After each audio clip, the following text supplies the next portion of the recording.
Taman Kanak-Kanak Islam Terpadu TKIT Baitus Sholihin Banda Aceh menyelenggarakan perayaan Maulid Nabi Muhammad SAW yang berlangsung di Masjid Jami Baitus Sholihin, Desa Cerih, Simpang 7, Ulekaring pada Sabtu 12 Oktober 2024.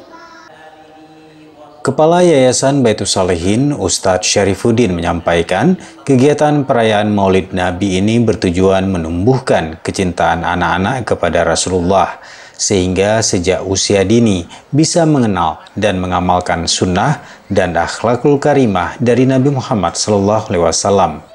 Anak-anak harus diajarkan karakter akhlak Rasulullah itu sejak dini, agar anak-anak ini tumbuh berkembang dengan sifat-sifat dan akhlak Rasulullah yang terpatri pada dirinya, dengan harapan generasi mendatang adalah generasi yang betul-betul memiliki karakter dan etika yang baik sesuai dengan ajaran Rasulullah SAW. Pada kegiatan ini juga diberikan santunan kepada sejumlah anak yatim yang diserahkan Ketua Yayasan Baitus Sholihin, Ustadz Syarifuddin. Sementara pada ceramah yang disampaikan Ustadz Iswar Nurdin menceritakan kisah Rasulullah dan keluarga yang diwarnai dengan interaksi bersama para siswa TKIT. Usai acara, Ustadz Iswar menyampaikan pentingnya menanamkan nilai agama dan akhlak kepada generasi muslim sejak usia dini, di tengah pengaruh informasi dari penggunaan HP saat ini.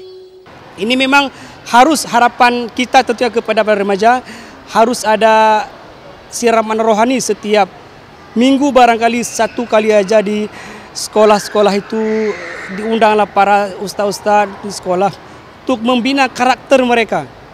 Nah, karena sekarang ini kita krisis moral, krisis integritas. Sangat miris kita lihat. Banyak kasus-kasus anak-anak di bawah umur. Itu kita lihat dalam penjara itu banyak sekali kasus-kasus baru yang masuk. Kami juga terjun ke situ. Memang miris sekali.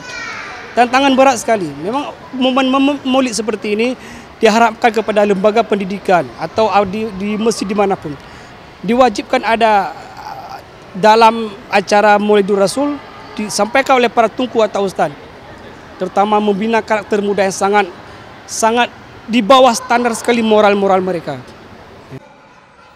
Memeriahkan perayaan Maulid yang menjadi agenda rutin tahunan TKIT Baitus Sholihin, turut digelar perlombaan hidang Maulid yang diikuti antar kelas. Setiap kelas terlihat menyajikan aneka masakan hasil kerjasama antara bunda guru di sekolah dengan orang tua murid. Antusias ya dalam persiapan acara Maulid di TK kita ini, karena kebetulan saya baru pertama sekali berpartisipasi dalam kegiatan seperti ini, jadi merasa sesuatu hal yang luar biasa. Dari mulai persiapannya, dari mulai ya semuanya lah, maksudnya apa dari perlombaan anak-anaknya, kegiatan-kegiatannya, dari semuanya lah. Dan juga antusias ya? Anak-anak juga sangat antusias, dan di sini terjadi kerjasama yang cukup erat antara orang tua dan bunda-bunda guru sekolah. Usai kegiatan dilaksanakan kenduri Maulid, makan bersama guru, orang tua, dan para murid TKIT Baitus Sholihin yang turut dihadiri Kepala Dinas Pendidikan dan Kebudayaan Kota Banda Aceh, Sulaiman Bakri, perwakilan Muspika Kecamatan Ulekaring, serta tokoh masyarakat setempat. Dari Banda Aceh, Tim Liputan Aceh TV melaporkan.